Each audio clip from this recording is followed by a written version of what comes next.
So today we are going to venture into the third one, where we are going to discuss about how this material world is not all in all, spiritual world exists.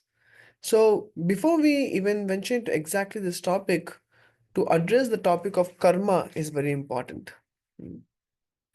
So how many of you know what karma is?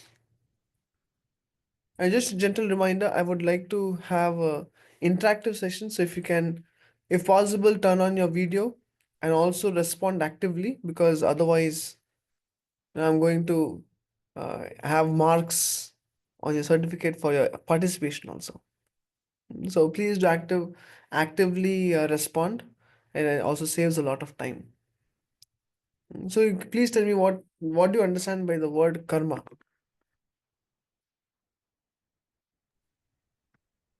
Anyone? Like it's something like as you sow, so you reap. Whatever you do, it will come back to you. Okay, very good. Whatever you do, it will come back to you. Okay, thank you. And Gaurav is saying the things we do, whatever we do is also karma. Okay. And what else is karma? Yeah, just like they said, whatever actions you do, it has consequences. Okay. The action has consequences. So karma means three things. Karma refers to actions, karma refers to reactions, and karma refers to the law of action and reaction. Hmm. All three of them are called as karma. So why are we discussing about karma? Because we want to see how to go from material world to spiritual world, isn't it? So how first of all we're going to understand how to deal with the situations in the material world. Hmm. In Bible it is called as how to catch fish without getting wet. That means all of us are, we have to work. Krishna in the Bhagavad Gita says, Nahi kaschit kshanamapi jatutishtata karmakrit. At no point in time can a living entity stop work. We all have to work. And that, why do we have to work? Even for maintenance, we have to work. If you want to get desires fulfilled, you have to work. And therefore, a living entity is endowed with this capacity to work. We can never stay still without working. So, Gaurav is asking, how is it possible to catch fish without getting wet? That's what is the topic. So, you have to wait till the end for the answer. So, imagine, okay, I was talking about work. So, let me just show you one verse. Which which browser to open? Yes. So, Safari is okay. Yeah. It's not my laptop. Laptop is okay. Let's first start with one verse.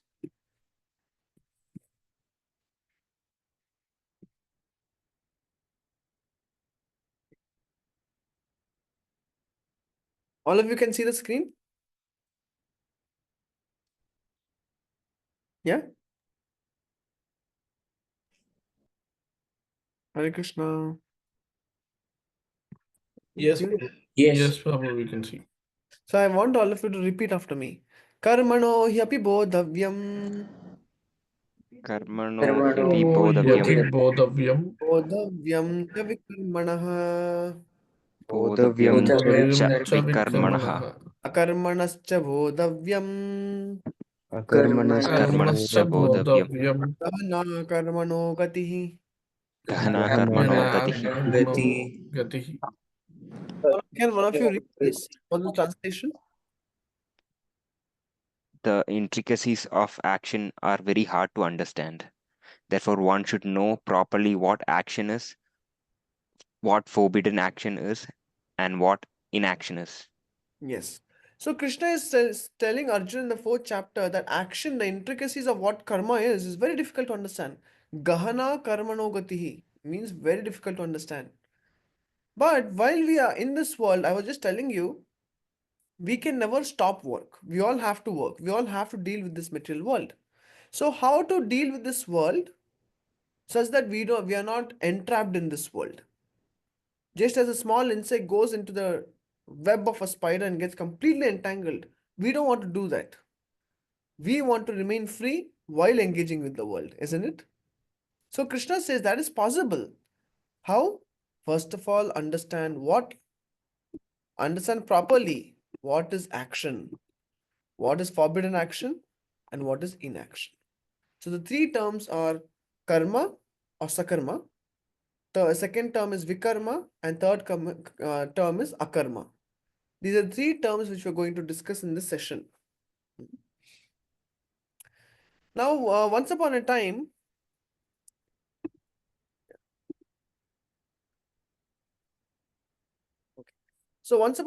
there was a group of monkeys. So these group of monkeys, this group of monkeys, they had to migrate because in their homeland, the previous homeland, there were some problems. The vegetation had reduced. Just a minute, I think there's some.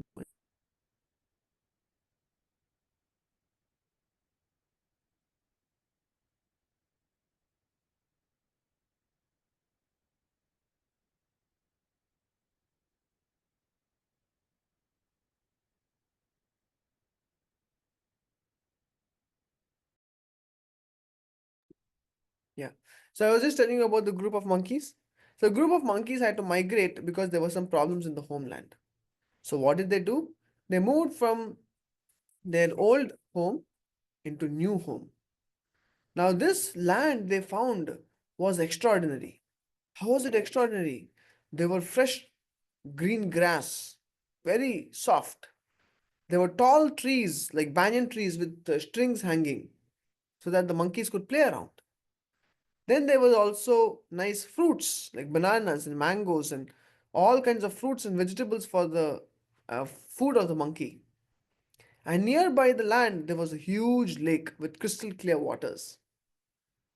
So the monkeys were overjoyed having come to this nice land.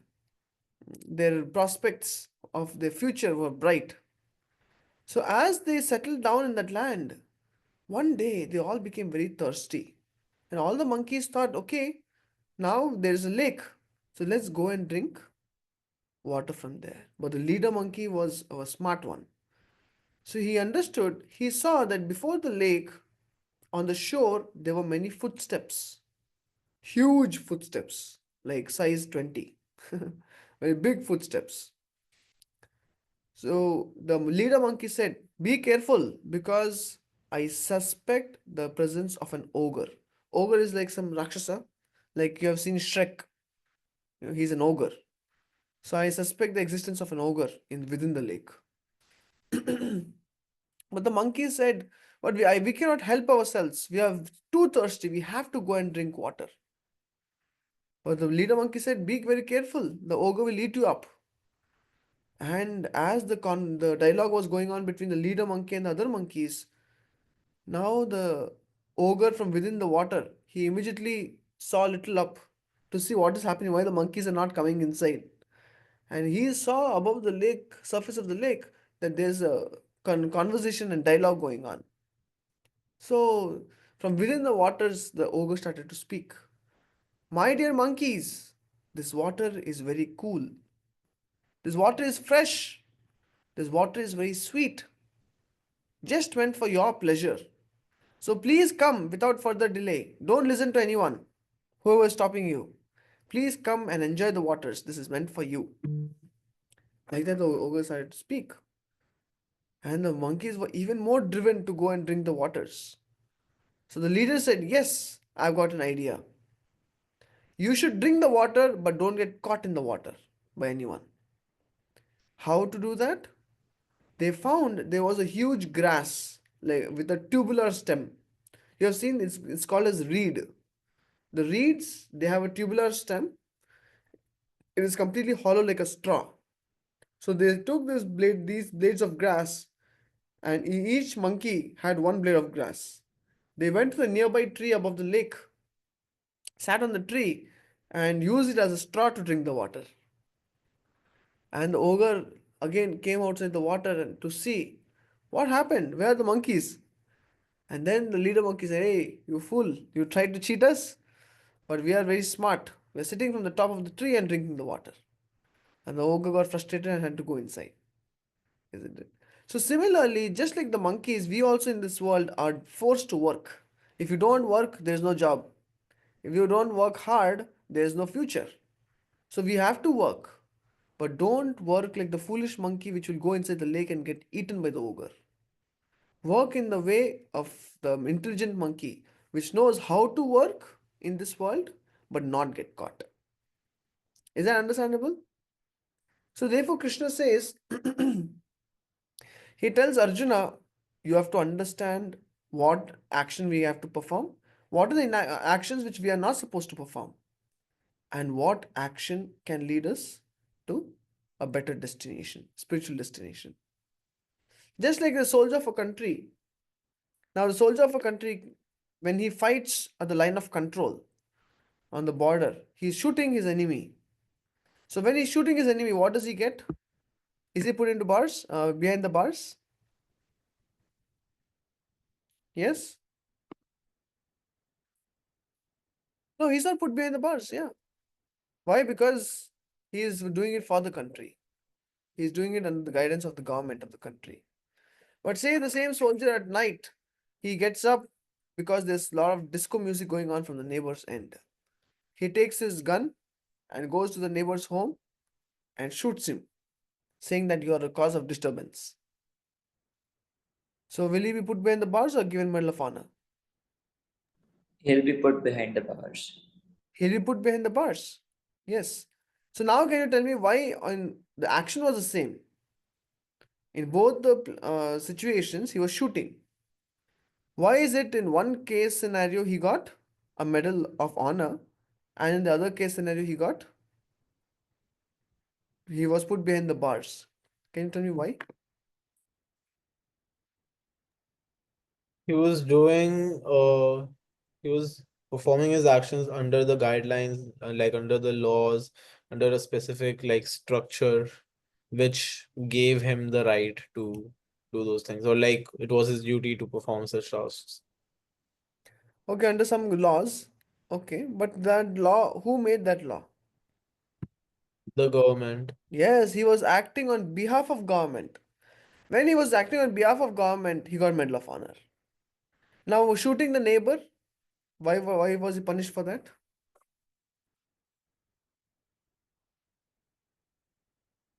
Why was he punished when he shot his neighbor? He's a soldier and playing disco He, music and making his disturbance. for that was for his own benefit. Like he Yes. made that. Okay, say it was for his benefit. Okay. There are some things which are in line with the government also which are for our benefit, isn't it? Like he's shooting on the line of control. That's also for the benefit of himself and the country as well. But why was he put behind the bars He when he was shot? doing it. He was doing it against the laws that were made by the government. Yes, because he was not following the laws. In the Shastras, in Ramayana, there's a very vivid example of this. You find Ravana.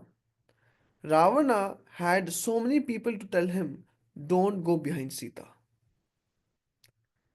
First person to tell him was who Maricha, isn't it? You know, when Sir Ravana wanted to kidnap Sita, his plan was Maricha will turn into a golden deer, distract Rama, and then he'll steal Sita away. So when he approached Maricha, Maricha had previously suffered the arrow of Ram, which carried him 800 miles.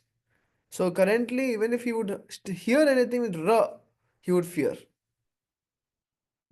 If you say Ra, immediately he would fear. And you will say, no, I was saying Ravan, not Ram. Because he got such a fear of Ram. Now, when Ravana approached him tell him to distract Ram, Maricha said, Ravana, who is this enemy of yours who has told you to go against Rama? Because if you become enemy of Rama, Rama will completely finish you and your entire dynasty. So my good advice to you, my good counsel to you is return home, be satisfied with your own wives. And Ravana actually returned. He thanked Maricha and he returned to the palace. Then again Surpanaka, who had instigated him in the beginning by describing by telling how Sita was the cause of her nose being getting cut. Now she started to describe the beauty of every limb of Sita. She said her eyes are like lotus petals, huge and beautiful. Her nose is properly shaped. Her chin is properly angled. So, like this, she went from top to bottom describing every limb. And Ravana became overwhelmed with lust. This time again he returned to Maricha and he told Maricha, Maricha, now you keep quiet and listen to me. Maricha said, but Ravana said, no buts. Just follow what I'm saying. So, like this, Ravana had so many people to tell him. Even his own wife Mandodari. Mandodari is one of the most chaste women, according to Shastra. Mandodari told Ravana, I am already there for you. What is the need of going behind another woman? And especially of that of a powerful husband as Rama. There's no need. But he could not understand. Even Kumbhakarna told him. Kumbhakarna also told Ravana, it's not required. But since you're my brother, whatever you tell me, I will do it. That was his foolishness. See? So Ravana had a lot of good counsel. But because he did not follow, what happened? He was like the soldier who shot the neighbor. Ravana had to suffer, isn't it? So in this world, you'll find this phenomena. Anything you do good, you get good results. You do bad, you get bad results, isn't it? You do yoga, your health becomes good. You do pranayama, breathing is proper, mind is peaceful. You do smoking, immediately one suffers. You do drinking, liver cirrhosis. One engages in illicit affairs, sexual affairs, STDs like AIDS, HIV, etc. So one student went to Srila Prabhupada and asked Prabhupada, so he said, Swamiji, God has created tobacco in this world so that I can smoke. Otherwise, why would God create tobacco?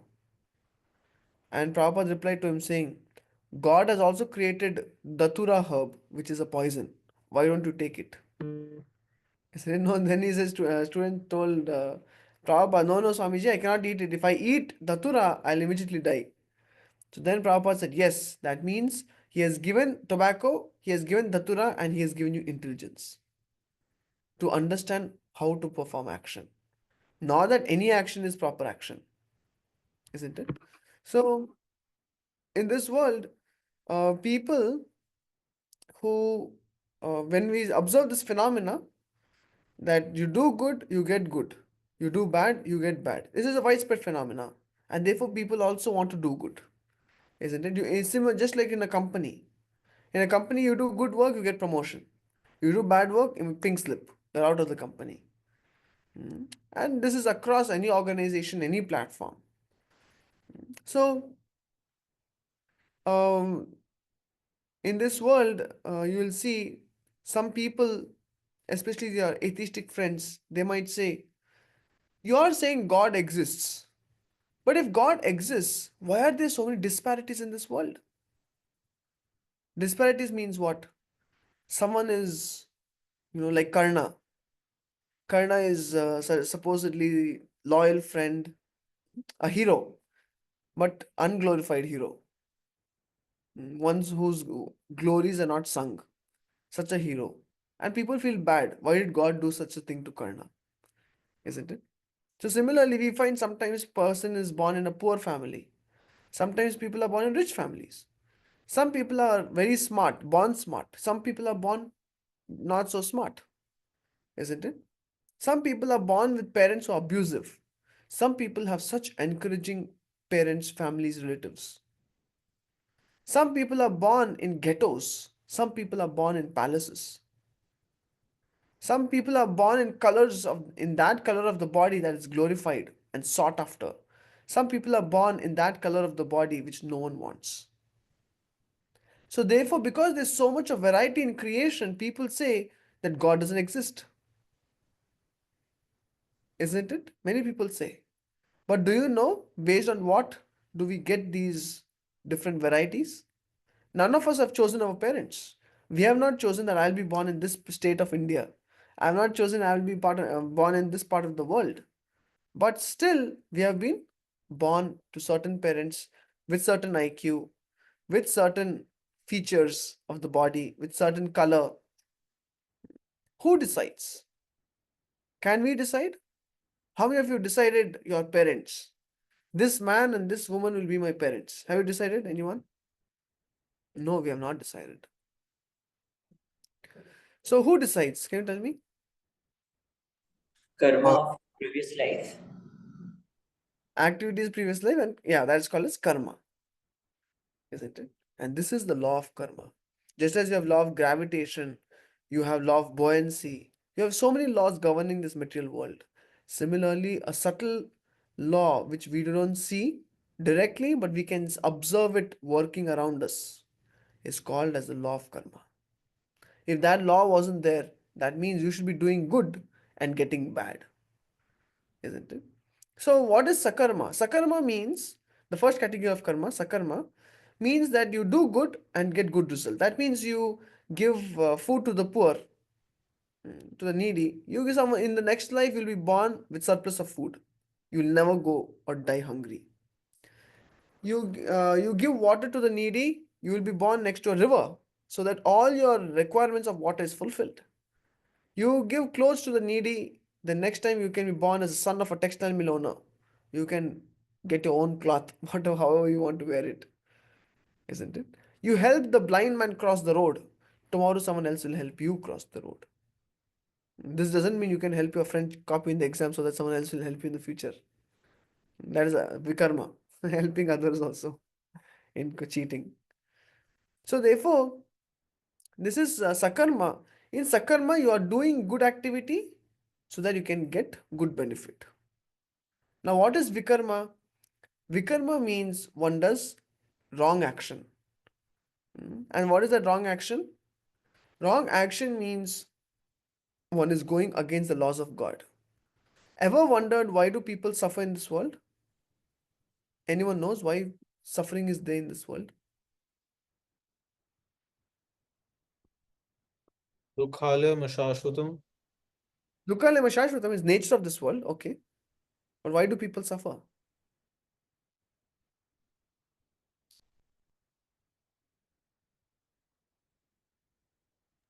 Because of the karmas in the previous life. But good karma gives a good result. Okay, because of the bad karma in the previous life then. Bad actions.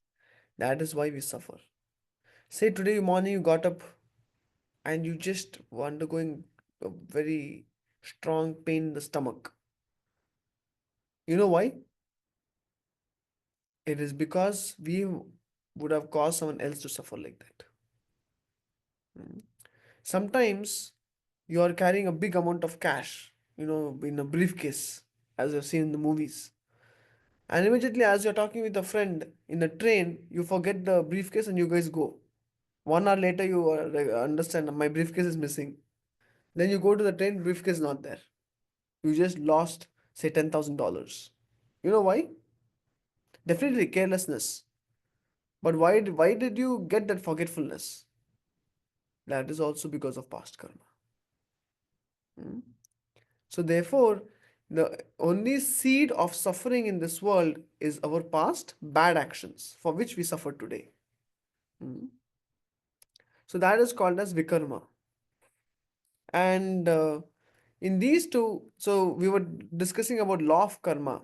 Sometimes people want to blame God because they don't see how God has nicely put law of karma in action. Because people say, I'm doing all good actions in my life. Why am I suffering? That means God doesn't exist. No. Actually, there's a Jewish priest called as Rabbi. His name is Harold S. Kushner.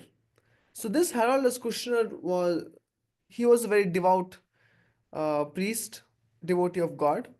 But he had a son who died at the age of 14 due to a disease called as progeria. Now, when his son died, it really made him question what is the truth behind this world? If God does exist, why didn't God protect my son? Because I'm a priest. I'm following the laws of God. I mean, if he doesn't protect others, it's fine, but I'm a priest, at the end of the day. He should protect my family members. So he was in deep confusion. That is when he wrote this famous book called as When Do Bad Things Happen to Good People? And according to his theory, he says, as we generally say, God is all powerful, he is all knowing, and all merciful. He says that is true, but God cannot be all three at the same time. It is not possible. That means if God is all powerful and all merciful, probably he is not all knowing. That means he did not know that my son was suffering from this disease called progeria and therefore he could not help him. If he knew, he would have helped him. Or maybe he is all powerful and all knowing, but not all merciful, because of which he did not care to help. Or he is all merciful and all knowing, but not all powerful, because of which he didn't have the strength to help him. This is the conclusion of the book. And we say this is not the conclusion of who God is, it is the conclusion of his lack of knowledge of God. Isn't it? Why do we suffer? Mr. Rabbi did not know. We suffer because of our own past action. You can be good in this world. It's just like a thief. Say thief is running from the police, and the police has seen he's wearing a black t-shirt and a white pant. Immediately goes into Stop and Shop or some apparel shop, say Primark. He goes inside, gets a new blue coat and a black pant. He changes his clothes and he starts running. Can the police chase him? No. Yes. Yeah. Yeah, police can chase him because the person is the same. Though he just changed the dress. Only dress change. That doesn't mean the person is different. It's the same person. He only changed the dress. So the police will still chase him and catch him and punish him. Similarly, the living entity is moving from lifetime to lifetime. So in one life, when we do something bad, that is already noted down, for which we have to suffer in the future. And that future can be this life or in the future life. So Harold S. Kushner, the rabbi, he did not know the law of karma. People generally want to blame God. Why? Because they feel if you have to blame someone, Krishna is in the altar always smiling. He will not say anything. Just push the blame on him. Why do you get bad marks? Krishna's. Krishna did not help me. Why didn't you work hard for your test? Yeah, Krishna didn't give me inspiration. Isn't it? Anything is there, put it on God. Like once upon a time in a village, a millionaire had so much compassion. He wanted to give coins, gold coins to the villagers. So what he would do, he had a huge bungalow in the village. Daily in the morning, he would take a basket of gold coins and throw on the street. Immediately, all the villagers would come and they would collect the coins and go away. He did this day after day.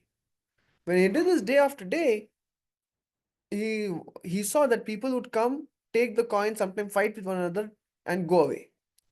No one acknowledged that he is the one giving the coins. So he felt a little bad that people are not grateful. And then he one day asked a saintly person, see, I'm doing so much for these people, but they don't care to even understand who is the one giving these coins. So then the saintly person gave him an idea. He said, tomorrow, don't throw coins. What do you have to throw? He said, throw stones. Rich man got bewildered. He said, what? If I throw stones, they will feel very bad. Stones will not fill their stomach. Saintly person said, you just do what I'm saying. You will understand why I'm saying it. So next day he took a basket of stones, not gold coins. And from the, upstairs, from the top of his building, he put the basket full of stones, he threw. And instead of the rain shower of gold coins, this time it was stones. So now when the people picked it up and they saw it was a stone, now they looked up, who is that fool throwing a stone? And then they saw this millionaire standing up. And they said, you fool, don't you know? You are not supposed to throw like this stones from the sky. It can hurt someone. And the millionaire said, "You're looking at me now. I've been throwing gold coins all these days. But no, you never looked up at me and then." And then he said a very important point. He said, sometimes when good things happen to us, we never question why God has done this to me, why God has put me in a very fortunate position. It's only when bad things happen we say why God is doing like this to me. God doesn't exist. Isn't it? Why? Because we're not grateful for what we're getting. It's only when something bad happens we question why God is not doing anything.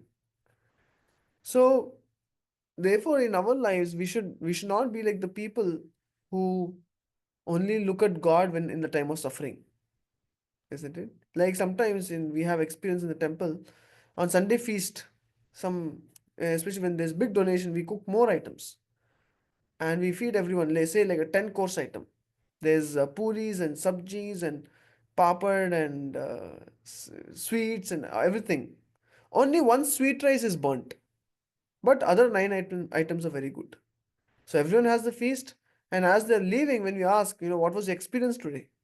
They say everything was good, only sweet rice was little burnt.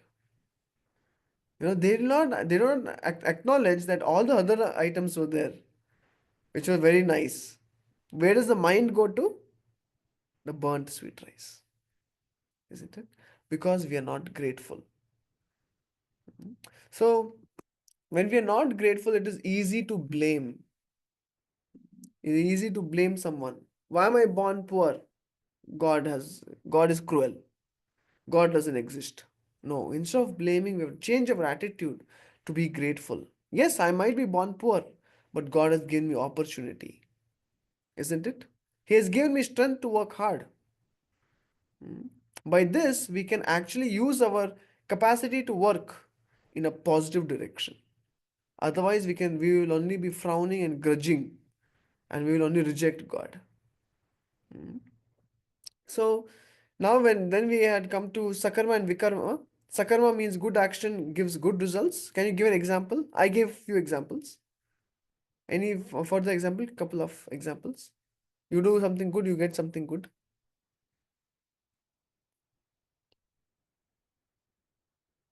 Quick. There's just like Charity. charity. You go give charity, so you will also be handsome. Handsome as in not face handsome, but your pockets will be full. Hands will be full with money. Okay, good. And then there's just like gazillion examples. Yeah. So yeah, whatever. Just two, three. Few more. Helping someone cross the road. Okay. Mm, Okay, Shivram buying. already examples. Others other than Shivram. Vikarma is if you do bad things will happen to you. Correct. Example of So it. like, if I kill someone, I will get killed also, probably in this life or next life. Yeah. Sometimes we also have to be killed. Very true. Thank you. And then anything else?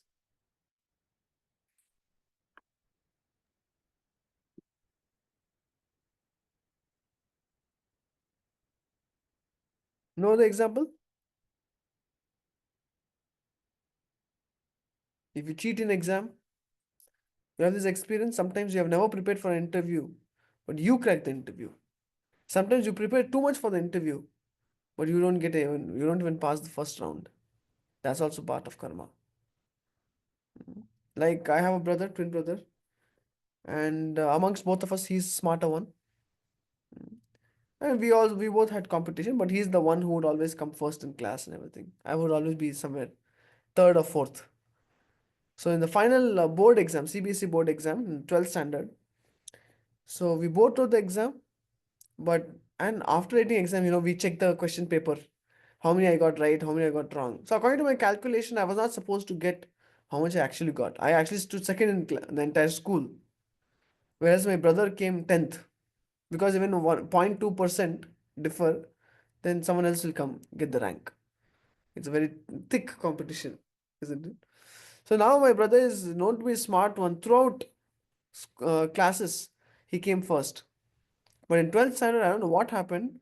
I came second in for the entire school. So I was just thinking, and my mother told me, "How did you come second?" She was shocked. I thought, my mother at least should be happy that I got second. But you see the power of karma? When there is karma, then even though you don't put effort, it will come to you. That means you can imagine a complete ripe mango on the mango tree. You touch the mango, it will come into your hand. That means your karma is very good. Bad karma means what? Or sometimes we put too much effort for things which don't belong to us, which is not part of our destiny.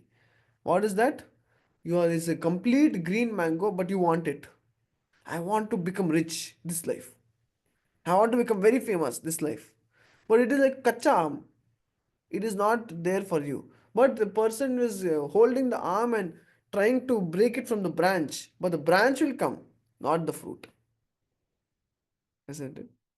So sometimes you have to understand, when we have done good karma in the past, the fruit of good karma is it is it will usually have to touch it, it will come into your hand. We don't have to work too hard. So therefore we find there is sakarma and vikarma, and the fruits of both sakarma and vikarma, they naturally come into our lives. So we also discussed what is sinful activity. Sinful activity means disobedience to the laws of God.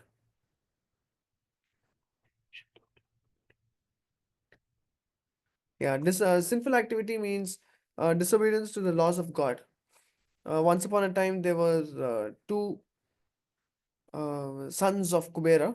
Kubera, is the treasurer of the demigods. And these two sons, Nalakuver and Manigriv, they were spoilt brats. So when they were uh, of age, they were enjoying with women in Mandakini Ganga, which is supposedly one of the most sacred waters. At that time, a great saintly person called Narada happened to pass by. The women covered their bodies immediately out of shame. But Nalakuvar and Manigriv, they did not care for Narada.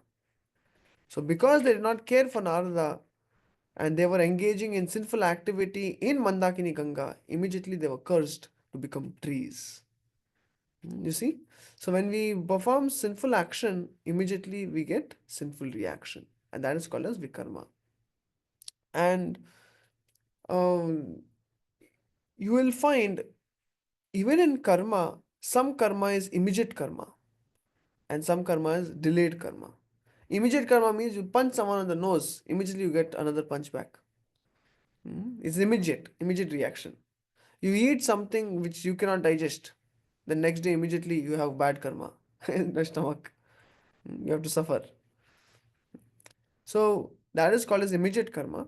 And delayed karma means once Dhritarashtra asked Narada, why is it that I lost all my 100 sons? I had 100 sons. If I lose one, two, 50 is fine. But I lost all my 100 sons. And Narada Muni told Dhritarashtra, there is a reason for it. And he took him back in time and he told him, 50 lifetimes ago, you had, what do you call, birdling, the small birds, the child of a bird. Very young birdlings. You had killed 100 birdlings of a bird, and the mother bird was in great distress. And then Dhritarashtra said, okay, but that was 50 lifetimes ago. Why am I suffering now after 50 lifetimes? Narada said, because it took you 50 lifetimes to get enough punya to become the father of 100 children, 100 sons. That means, why did Dhritarashtra lose 100 sons? It is because he is undergoing the same karma of distress that the mother bird had felt when she lost her 100 children. And this is delayed karma. Delayed karma means you do something now, but the reaction comes in the future. Isn't it? That is called as delayed karma. But someone can say, that is all right, sakarma, vikarma is fine. But sometimes I'm doing good, but I only see bad in my life. Isn't it? How many of you felt like that? I'm doing everything good, but only bad is happening to me. I am honest, but I get caught. even though I have not done anything wrong. I am putting my hard work, but I don't get the result. I only get bad result, even though I'm putting all good effort. How many of you have this question? Anyone? I'm doing good things, but bad things happen in my life. Yeah. Why? Because just imagine, see, back in the day, I'm not sure if now in villages they have this. It's called a granary. In granaries are used, the huge structures which are used to store grains. So what happens is, say for example, the farmer harvests grain in year one and he stores in the granary. Now in the year two, the harvest was bad. He again puts in the granary. And year three, the harvest was again good. So again puts in the granary. But in the granary, how do you collect the grains? From the bottom. So the fourth year, when the harvest was bad, he put the harvest in the granary, and now to collect the grains from the granary, he took it from the tap below. So as he opened the tap, what grain did he get? Any idea? Old grain. Old grain, the first year harvest, not the fourth year harvest, because fourth year harvest is on the top. So when he opened, though that year harvest was bad, he opened, he got good grains. Why? Because this was the grain not of that year, of the first year. Next year again he opened the tap, he got the grains of the second year which were bad, though fifth year grains were good. Are you able to understand? So our karma is also like that. We have done so many actions and all our reactions have piled up. So when you look for a good result, you are not going to get the immediate good result. You need not get the immediate good result. We get what is stocked anytime in the past. So therefore, sometimes we have this experience, though I'm doing everything good, only bad is happening. Don't worry. You can always think, when something bad happens in my life, the good part is that bad reactions are going away. That is one good part. When bad things happen in our life. Now, Krishna in the Bhagavad Gita doesn't leave it at that. Not that you just do good, that is sufficient, you get good result, and you do bad, you just suffer. No. Krishna gives us an opportunity to quit this entire cycle of birth and death. That means nothing to do with good and bad reaction. For example, say I lent some money to, say, Rahul, this life. And he went his way, I went my way, and we both died. But because I gave him money, I did a good action. But I never underwent the reaction of my good action. So therefore, I'm supposed to be born again in this world, when someone will give me the money I had given before. So to experience the good result, again I have to take birth. And what does it mean to take birth? Taking birth in the material world means suffering. Krishna explains to Arjun in the Bhagavad Gita that this material world is called Dukkhalayam Ashashvatam. Dukkha Alayam. You have Pustaka Alayam. Pustaka Alayam means library. Yeah. Similarly, you have Shauchalaya. That means abode of place to be cleaned, where we get cleaned. Shauchalaya. So, then you have Himalaya. Himalaya means abode of snow. Him is snow. And then you have Dukkhalaya. And Krishna calls this world as Dukkhalaya. What does Dukkhalaya mean? An abode of misery. Krishna doesn't say, wow, America, very good. India, Dukkhalaya. Sukhalaya is America. No. Whole world is Dukkhalaya. Why? Is Asha Ashwatam. It is not permanent. So to take birth in this material world means to suffer. So Krishna is telling Arjuna, a wise person understands the real problems of life is birth, death, old age and disease. Why? Is interviews and jobs and exams not real problems? Krishna says no. Why? Because any real problem means they satisfy three criteria. They are common to all, no one can avoid it, and nobody wants it. Common to all, nobody can avoid it, and nobody wants it. That's a real problem. So Krishna says, as soon as you take birth in this world, birth itself is a miserable thing. We'll discuss in the future how birth is miserable. We might not remember our experience of being in the womb of our mother. But Bhagavatam explains it's horrible. It's horrible. Just imagine I put you in a sack and put you in the dicky of a car. How will you feel? You feel suffocated, and the baby remains inside for 9 months. So it's great misery. Similarly, disease. Nobody wants to be diseased. Nobody wants to grow old. And nobody for sure wants death. And even if one of us say, Prabhu, but birth, death, old age, disease, very far away from me. I'm in my late 20s. I'm very healthy. So I don't have to worry. Then Krishna says, don't worry. The three kleshas. Adi Bhautika Klesha, misery is due to other living entities. Adi Atmika Klesha, misery is due to one's own body and mind. And Adi Daivika Klesha, misery is due to natural disasters. Basically, what is Krishna saying? To take birth in this world means misery. Expect misery. If you go to the ocean, expect to be wet. Don't expect that I will be dry dipping in the ocean. No, it's not possible. So if you're coming to the material world means expect misery.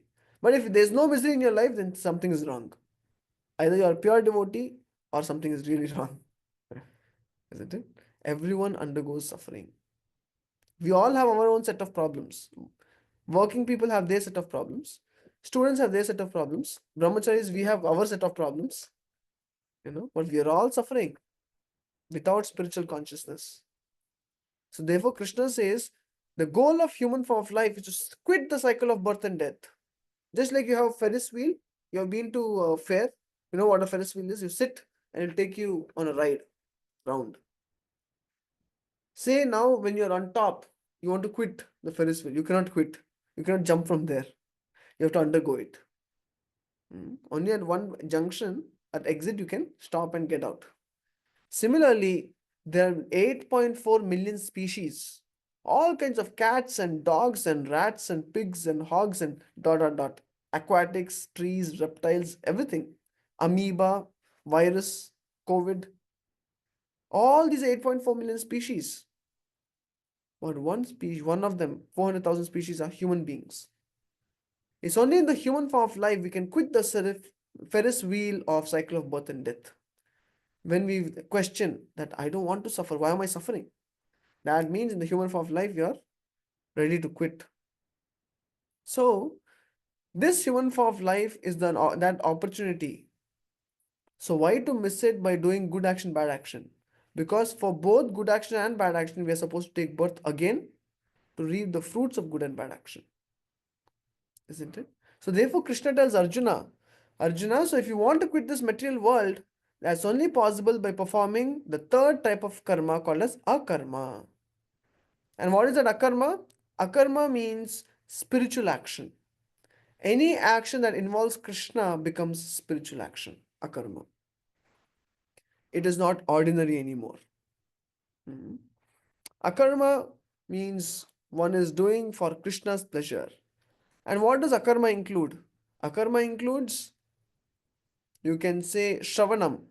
Shravanam means hearing about Krishna, hearing the message of Krishna, the Bhagavad Gita, like we are all doing now. This action has no material reaction, no good nor bad. So when we perform action to God, it has two benefits. First one, it has no reaction. Second, it burns up our past reactions to our past actions, both.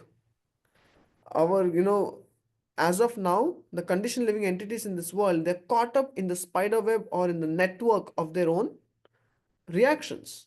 So much network. If you go to Delhi, some places like maybe Chandni Chowk, you can find all the cables that are catering to like Dish TV and all that things. All the cables in one junction, they become a big conglomeration of network. So you cannot separate it. Completely messed up. Similarly, our reactions, we are completely entrapped in our own reactions. Only way to remove this, disentangle ourselves from this, is to do akarma. Because by akarma, there is no further entanglement. At the same time, you burn up all your reactions to past actions. And that's how the living entity can quit this material world and go to spiritual world. And that akarma includes hearing about God, chanting names of God, serving God.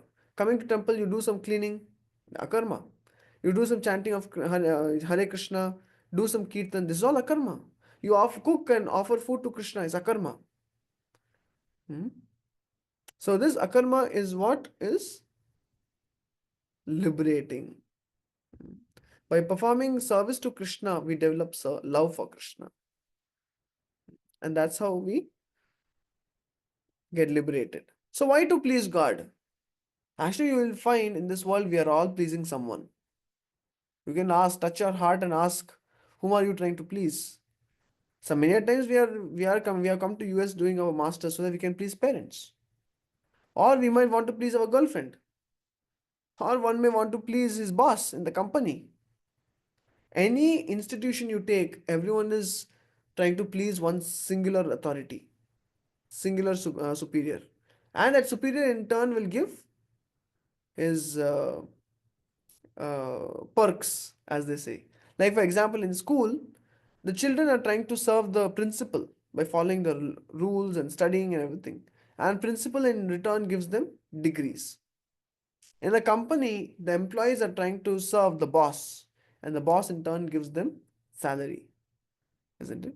Similarly, devotees are trying to please Krishna, and Krishna in return gives them satisfaction of heart, real happiness.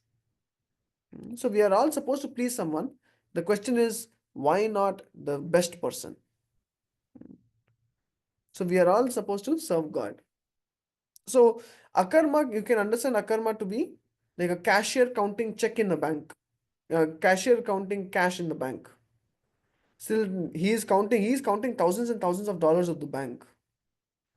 But he's not held responsible. But if you take that money, you'll be held responsible and put behind bars. So he is counting that money, but he is doing it for bank. Similarly, we also act in this world. We can work, we can do all our activities, sing, dance, chant, cook, clean, work in a company, study as a student, whatever you want to do, you have to only do it for Krishna. That is called as akarma. You will find in Mahabharata, Arjun is a warrior. He's not sitting on a chariot and with his bead bag chanting. He's acting for Krishna, isn't it? He's fighting the war. He's killing people, but he's doing it for Krishna. And therefore it is akarma. Duryodhana is also fighting, but he is not fighting for Krishna. Therefore he is vikarma. Anything we do for God doesn't entangle us in this world. You know those old tapes, cassette tapes? Those old cassette tapes, you have one side with tape, one side there's no tape. So when you act for God, you are disentangling yourself. The tape on your side is reducing. When you act against God, tape on your other side, your tape is increasing. So Duryodhana and Arjuna were like that. Arjuna is fighting for Krishna, Duryodhana is fighting against Krishna. Arjuna's tape, entanglement in this world was reducing. Duryodhana's tape was increasing. So therefore, how to catch fish without getting wet? That means how to work in this world without getting entangled. That is the art of smart work. Work, yes, but while working, don't get entangled. That means when you're working, work for Krishna. And Krishna tells this to Arjuna later on in the Bhagavad Gita. He says, Mam anusmara yudhyacha. Arjuna tells, Krishna actually, after speaking the Gita, Krishna tells Arjuna, Arjuna, now you do as you like. And Arjuna says, Karishya vachanam tava. I will do as you like me to do. Krishna says, what does he want Arjuna to do? Mam anusmara yudhyacha. You fight on my behalf, for me. While remembering me, you fight.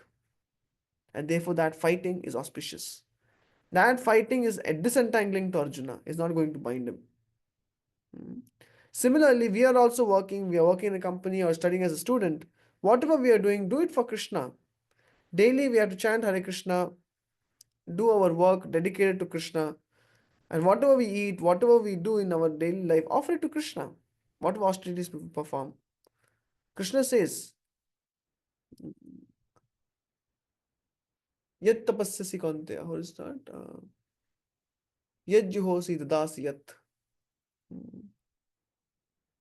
Yeah, in 927 Bhagavad Gita, Krishna says, whatever austerities you perform, do it as an offering to me. Whatever you want to eat, offer and eat. Whatever you want to drink, offer and drink. Whatever you want to work, however you want to work for me. And then you work, no problem. We only have to add Krishna to the equation. That is as simple as that. And that becomes akarma. And to conclude, there is one story. Once a big zamindar, he had a huge estate and a compounding wall blocking the estate. So he was very fed up with all these village boys coming and writing on the walls. So he didn't like anyone to write on the wall. So he would come immediately, see if he would see any boy trying to write on the wall, he would catch them by the hand and give them a good beating. So boys were afraid of him. But at the same time, they wanted to, they were naughty. They wanted to write something. So what did he do? He one day, as he was carefully seeing, he had some cameras installed which the boys didn't know. So he was watching on the camera. So some boys came from behind, and then one of the boys went ahead and began to write. Immediately understood he has to run to catch that boy. As he was coming, this boy completed his writing, and immediately someone caught his hand.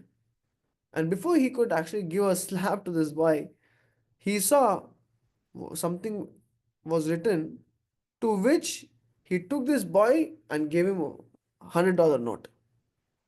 Do you know what did this boy write on the wall? Instead of getting a slap, he got $100 note. What do you think he would have written?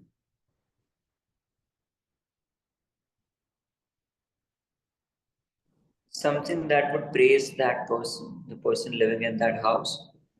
Okay, something in praise of. He said, "Don't praise me like that by writing on my wall."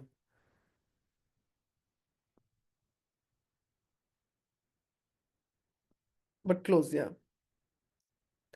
Actually, the boy had written, "Do not write anything on this wall." That's what he wrote. So when he saw that, when the owner saw that, he was very happy because he's in line with what I want. Similarly, when we are in line with what Krishna wants, it is called as akarma. And the benefit is there is no reaction to such work, and whatever past sinful actions, reactions are there, whatever we have accumulated from thousands, millions, billions of lifetimes, everything is burnt by akarma. And good karma means what? Some people will say, but Prabhu, what's so bad about good karma? Good karma means, if I ask all of you a question, what would you prefer? Would you prefer golden handcuffs, silver handcuffs, or bronze handcuffs? Doesn't matter. At the end of the day, they are handcuffs. Okay, so what would you prefer? Which one would you prefer if I give you a choice? Gold, silver, or bronze?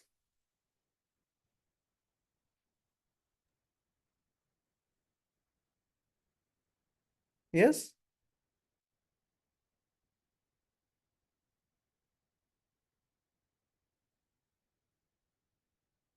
You're choosing between gold or silver? You're checking rate? Or gold or silver?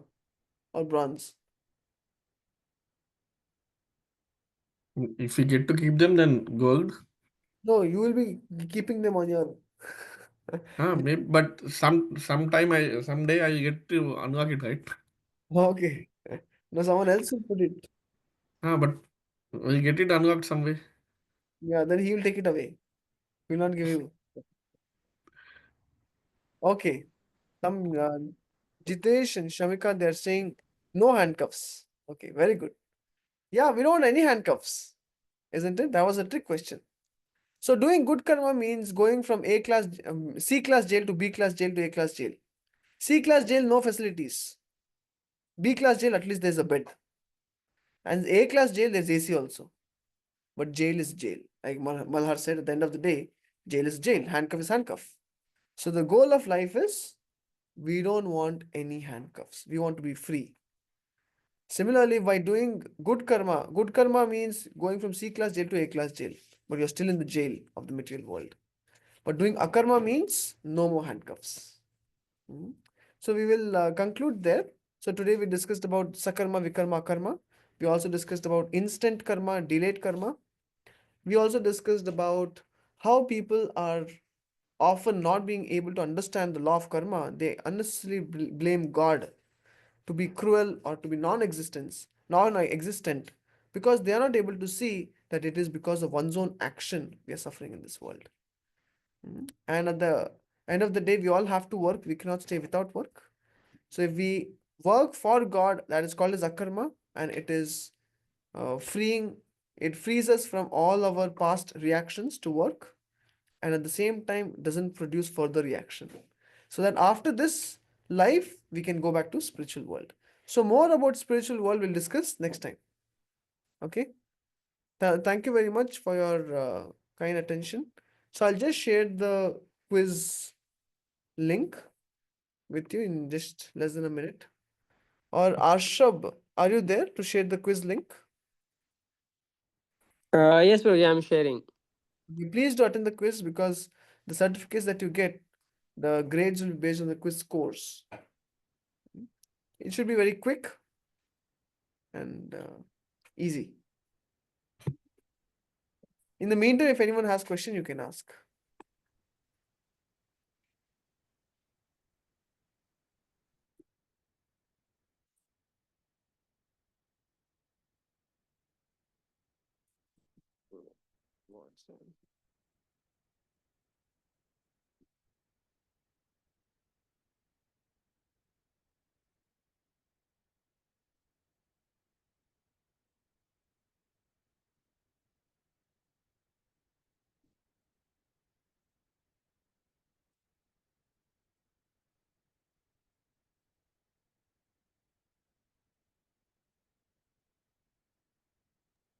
Is any question?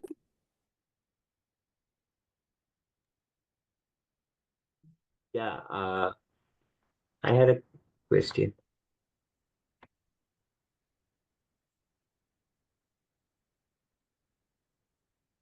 Am I audible?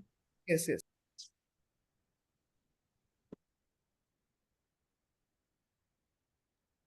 Yes, Prabhu. Yes, just a second.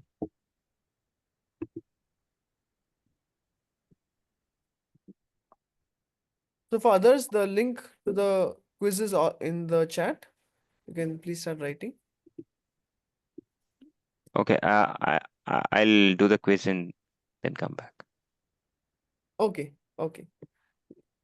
You can message me also. Okay, okay.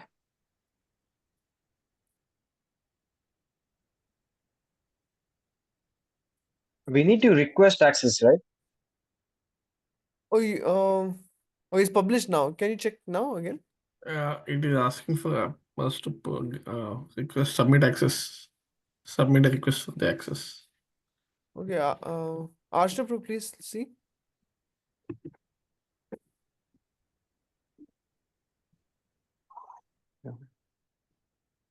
Oh, no, it's done now. It should be accessible. Yeah, it's coming now.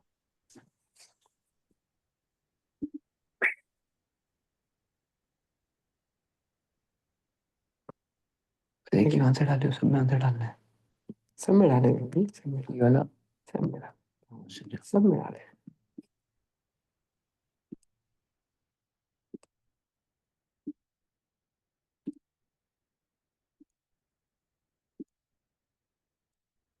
कितने ओ यार question देखिए नहीं देखो कितने question है 500 question डाल दिया आपने कमाल कर दिया तो Hare Krishna Prabhu, we can hear you.